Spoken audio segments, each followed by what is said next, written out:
Hi, welcome to our channel, and if you are a regular member of our community, welcome back to another video. When I had started doing watercolors at first, I had no idea about how to proceed with watercolors, and I used to use any paper and any paints and then be so sad about when the result wouldn't be what I would expect it to be. But over time, I have learned that having the right quality of paper is the most important part of doing a watercolor painting. So here I am going to do this painting on this very nice 300 GSM watercolor paper. My friend actually got this for me as a gift from Germany. So yes, this is me showing you my very prized 300 GSM watercolor paint pad. And this is the palette that we will be using today. This is the Sakura Koi palette. I'm going to link it below down in the description section, where you can find if you need to purchase a watercolor palette. This is a pretty good one, a solid palette to kind of get you started on your watercolor journey. Has all the primary colors and a couple of good secondary colors, and the washes are quite nice for the starting of a watercolor painting. This is me putting some masking tape on this paper. Very important step to make sure that your painting has clear edges and it looks very neat and clean once it's done. And also, I kid you not, this is the most satisfying part of making any watercolor piece, when you finally peel out this masking tape at the end, because it suddenly, like magic, makes your piece come together. This is my very dirty, very courageous water cup. Please don't judge it by its appearance. It's been very faithful to me throughout my journey. And here I am wetting the paper. Wetting the paper is again extremely important with any watercolor piece, because watercolors by nature are absorbent and they really get absorbed very fast into your paper. If you don't have a wet surface, if you are trying to do some loose watercolor work, your watercolors will not spread. So I am wetting the paper. I am doing it from one side at this point of time, but you could also wet the paper from both sides and kind of wait for it to become equal on both sides, so that there are no convex concave surfaces that you have to deal with. But for a simple painting, this shouldn't be much of a bother. I am now starting with the base layer, and you would see how the beauty of a watercolor piece is actually the way you build up the layers. It's an extremely satisfying process, because you kind of slowly see the entire painting come alive right in front of your eyes. And in the beginning, it feels like you're doing nothing, but slowly the way these colors kind of coalesce on top of each other is what makes watercolors such a beauty to behold. So I'm starting with a very light wash of scarlet orange here. You can understand how light this wash is because of the pigment that's being shown here on the paper. So the first wash I did with a very light pigment, and now I'm slowly going to build out the sky with washes, each a little more condensed than the other one. And this is the sky part. I'm starting with the sky part. I usually start out with the yellows and the oranges the first, because it gives me a more clear perspective about how my painting is going to go. So here's the sky bit where all the oranges are kind of taking over the paper. Now I'm using a mop brush here. This mop brush is one of your most useful tools when it comes to watercolor paintings, because they are able to hold a lot of water. Because they are able to hold a lot of water, they are also able to give you a very nice variation in the kind of strokes that you can put on a wet watercolor paper. They also mostly have a nice pointed tip which you can maneuver for strokes of various intensity. So here, after I am done with the first layer of the sky, I've started working on the reflections. One of the most satisfying things with watercolor landscapes is the way you can create beautiful reflections in the same color palette. In any case, whenever in a landscape, if you're doing sky and water both, it's always a good idea to kind of go in with them one after the other, because they help you define and scope your landscape very well. So here I am going in with a little bit of yellow and a little bit of more scarlet to create the water bit. This is the water bit. It doesn't look like that, but we are going to do an orange sunset sky, so the colors reflected in the water are also going to be orange sunset. And this is slowly, very patiently trying to build up the intensity of these colors by and by. The sky still looks a little lighter because we have to go in there with a lot more intensity of oranges and reds, but I wanted the water to have more intensity at this point of time because it will help me balance out the sky. I have always been a sucker for beautiful sunsets and beautiful skies. My phone gallery, I think, is full of all of these pictures of the places that I've been to with their beautiful dramatic sunsets. So it's not a surprise at all that when I started painting, those were the first things that I wanted to learn how to paint. But believe me, those were the things that took me the longest time to master, because it takes a lot of patience to build in these layers, as you can clearly see me trying to do here. Look at how even a little bit of pigment and a little bit of color in a watercolor piece like this, when you are layering, goes a really long way in creating different textures and variations on the paper. So I'm trying here to create clouds, the affinity of clouds in this sunset sky, and this will also need a lot of layering, which we will do, and you'll be able to see how once dry this interplay looks very different from how it looks when it's wet.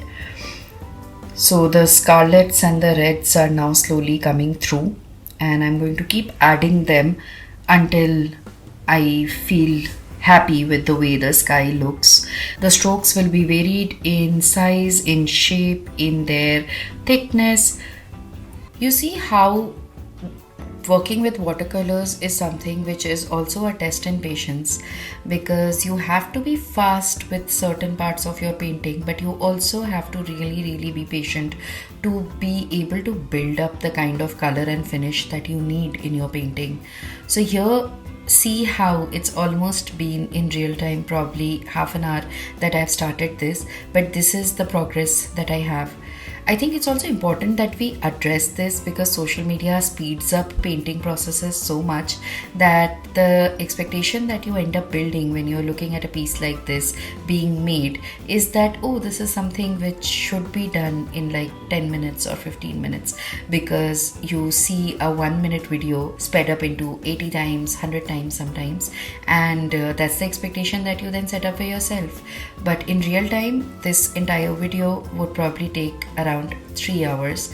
But here, because of course we are making one for YouTube, we are going to condense it into a YouTube appropriate size, and there are many cuts, many speed ups, even if I am talking to you through the video in real time, but the video that you would see here will have cuts, will have spaces taken care of in between when I am trying to make the perfect color, or when I am trying to go in with my 6th or 7th layer.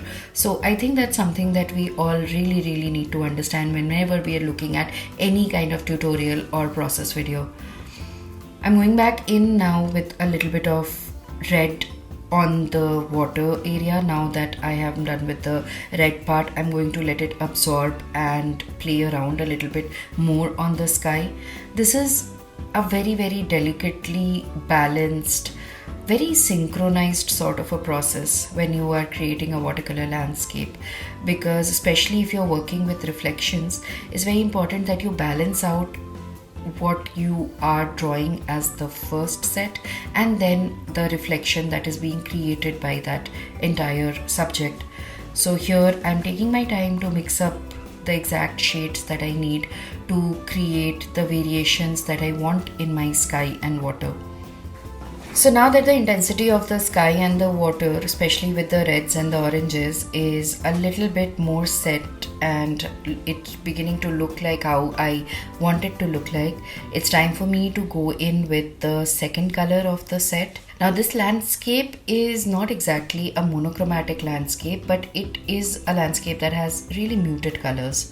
So here I'm going in with some grays and purple. So I've mixed the purples and the blacks in my palette to a very, very light consistency with a lot of water. And this is the first layer that I'm going to do with it.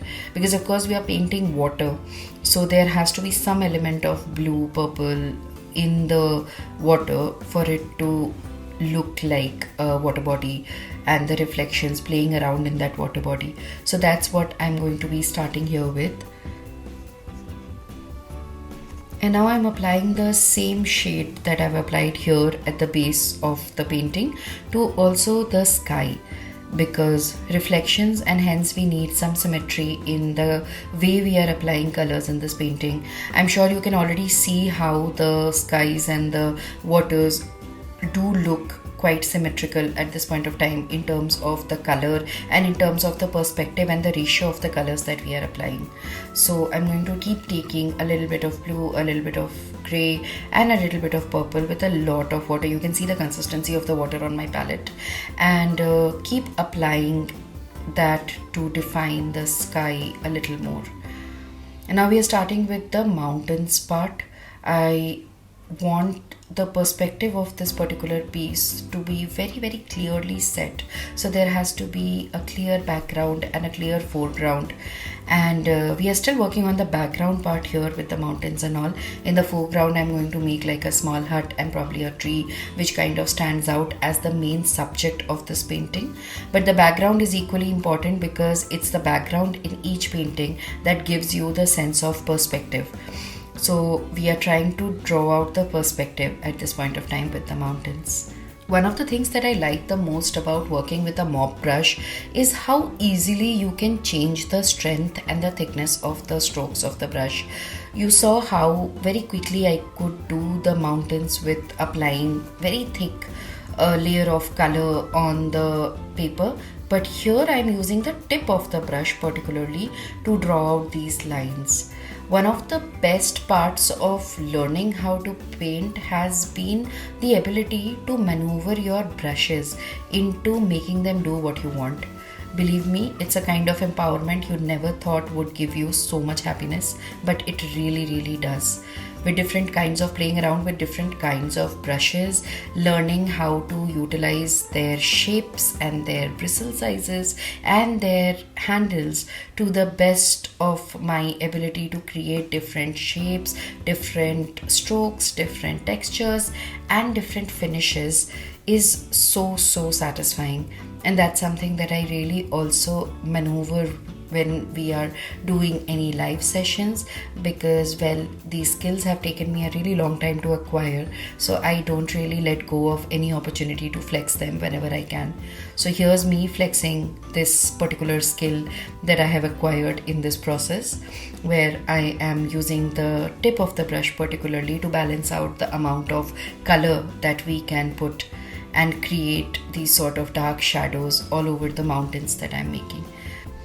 Okay, now once this is done, it's time for me to also merge in the colors in the water so that it doesn't look like there are different layers of colors on top of each other, but one clear finish throughout the water. I'm also taking the remainder of the colors on my brushes to negate the white space, the negative space between the sky and the water, so that I can place my landscape in a way that it looks like one complete art piece and not as two different pieces across the page. So I'm just creating the rest of the water area here with some oranges. Two very contrasting color palettes. You have to be very careful about not using the same paint water to move between those two colors, because if you keep using the same paint water, a lot of times what happens is your colors mix into each other, they will bleed into each other and they'll become muddy. And with watercolors, rectifying that muddiness can become very challenging, especially with opposing color palettes. So here every single time I am moving from the oranges to the purples, I am changing the paint water or using a different paint water so that I can avoid my colors from being muddy. Now once I have put in enough color grading into the oranges and the yellows, I'm going to go in with a few complementary colors to add that dreaminess into this piece. So I'm going to go in with a little bit of pink and a little bit of peach and a little bit of bright blue to give a little more perspective to the water and the sky and to make it look very, very dreamy. One of the things that watercolor pieces are known for are the way they look so translucent and so dreamy and so soft. The softness mostly comes with an interplay and a very clear lack of boundaries between the way colors play around on the paper, and that's what I'm attempting to do here. I am attempting to mix a little bit of pink with the already there shades of oranges and yellows, and you'll see how soon and how suddenly it kind of adds to the way the colors are interacting on the page. See how the pink has started blending in with the oranges and the yellows here to create very clear shadows in the water, which don't look very stark but look very organic and very soft and glazed. Now finally I have kept my mop brush aside and I'm going with the big guns. This is my very coveted Princeton brush. I'm very proud of this possession. It's the brush that I mostly use to do most of my basic watercolor pieces. It's a very versatile brush. I'm going to link it down here below for all of you to be able to get it for yourself if you want. This is an extremely hardworking brush that gives you the best kind of grip and finish when you are working with more delicate, smaller subjects. So I'm beginning with the browns here because I want to start drawing the foreground piece, which is going to be like a set of houses and then a tree just behind it. And initially I used to draw out all of this and then like color each element separately, but then over time with years of practice now I am mostly able to do and also find it easier to directly go in with a brush for the drawing part as well. I feel that it gives me more control over how the pieces turn out and how the objects can be set in shadow and light and different perspectives. So I'm just drawing out the first house and I'm going to draw out a set of houses here so that we can start working on them to give them more depth and add more perspective to how they look. And the houses are mostly done now, so I'm going to go on and make the tree on top. And for the tree we are going to have to take a little darker shade of brown and less consistency of water because we want the tree to look pretty solid and heavy when we draw it out. So I'm just drawing a very freehand silhouette of a tree. I don't intend to make too many leaves on here because I'm going for the very fall autumn sort of a look when the tree would naturally be devoid of leaves, since the color palette that we've chosen for this painting is also really good for an autumn color palette. So I'm just drawing the tree out and giving it some branches here and there so that it looks like the fall autumn tree with no leaves on it, which creates a great silhouette in a dreamy landscape setting like this. The easiest way to actually draw leaves on a tree, and this is something that a lot of people ask me, how do you do leaves? I always say that you make leaves with a very clear balance of control and abandon. So you have to control the amount of paint that you're putting on your palette, but at the same time the way you apply that paint has to be with abandon, because if you try to make perfect leaves, it's going to be something which is going to make you feel really frustrated by the end of it, because it is very difficult to make very defined shaped leaves, and especially if you're going to be making a lot of them in your piece, it'll also make your piece look very jarringly plastic. And if we are working on a piece like this, especially where everything is super loose and super easy and has a breezy perspective throughout, making leaves with abandon and just using your brush and utilizing the shape of your brush bristles to add clusters of leaves is going to give you a much more lived in organic finish for the leaves. So that's what I am also going to do. And once the tree is done, it's time for us to create the shadow in the water before we go in and do anything else. So here's me trying to create the shadow. The shadow does not have to be exact, of course, because the water will always have ripples and it'll move. So we just need to create an overall area where we imagine that the tree will cast its shadow. So it's all really very imaginative, you know, the way you create a piece like this. Especially if you are doing one without a reference, you have to really lean into your observation and understand how elements in nature interact with each other and work, which is why a lot of life study really helps when you're doing like a plein air painting, when you're sitting in front of a river and actually trying to paint the river. Those are the best kind of practices because they really teach you how to understand the way water flows, the way sky moves, the way clouds form, and those are lessons that you will always remember. So even if you are not somebody who feels that you are equipped to do something of this sort, believe me, try it out once. You might not end up making the best kind of piece, but it would be an experience that will teach you a whole lot of things. So the shadows here are almost done. I'm just now beginning to highlight parts of my painting, which will lead us towards the final finishing of the piece. Before I move on to the rest of the sky, I also want to create the shadow of the house and the area around the house so that we know exactly where to deposit the rest of the water paints. Because I want the water here in the piece to have very clear reflections and a lot of pigment value. So I want to create the reflection of the house first so that we can then go around creating more depth and perspective in the rest of the piece. Once the reflection of the house is done, everything that we need to draw out in the piece really in order to define the elements in the piece would be done. And all we would be left with is intensifying the colors here and there. And that's, well, a process that only practice and self-control can teach you how to refine and how to time. House is done. I'm going to connect the shadow for the tree with the reflections that we've already drawn at the bottom of the river, and that sets our painting. Now the setting is complete. Now the rest of the work which is remaining is the perspective and the light and shadow play, which is going to take some time. So I'm going to speed you up here and I'm going to show all of this to you in high speed.